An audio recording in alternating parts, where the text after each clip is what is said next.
Welcome back to Mondays with Mike. Happy Mother's Day to all you moms. I hope you had a great Mother's Day. It's nice to be back here again with you today.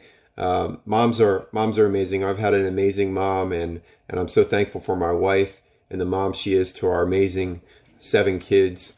It's great when we can honor those who make such a large impact in our lives. So welcome back, and I hope you moms are all doing great, and everyone else who's watching. Has anyone realized that everyone's looking like this nowadays? You know, when I go to work today, I don't even recognize people. Last week I found myself walking in the hall. I heard somebody say, "Hi, Mike."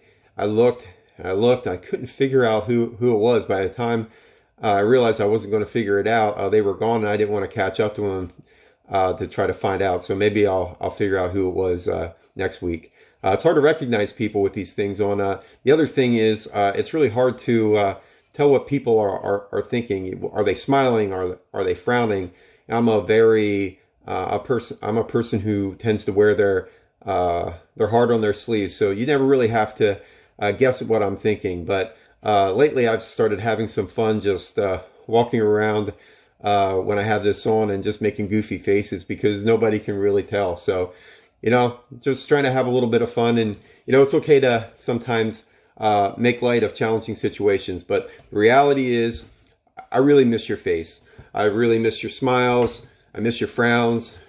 I miss your goofy faces because, your face is part of what makes you an original. And that's a little bit what I wanted to talk about today. I wanted to remind everyone that in a world where everybody seems to look like everybody else, you were made to be an original. You are one of a kind, and you were made to shine.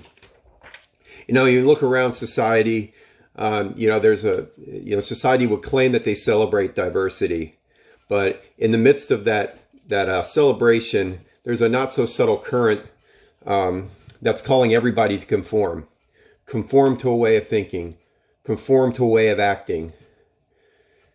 It's okay to express yourself as long as I agree with the way that you express yourself.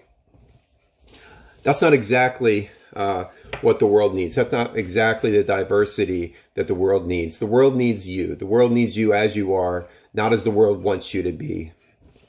It needs the one and only original you. The world needs your ideas. The world needs your creativity.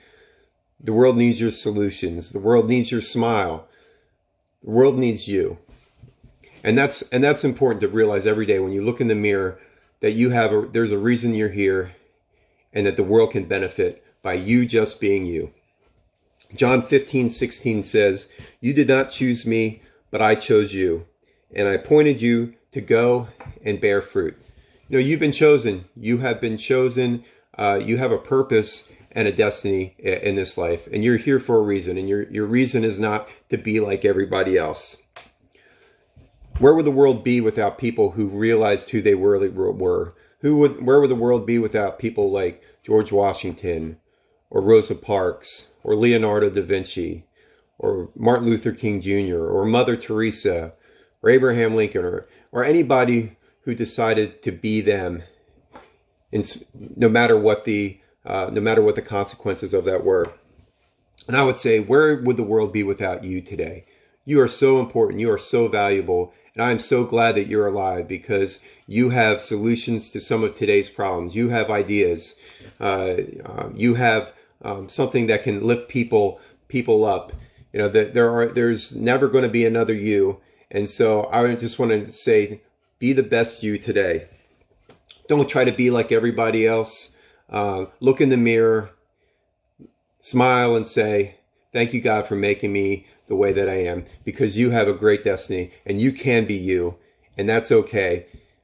So do that today. Be the best you, live your best day, and I'll talk to you next week.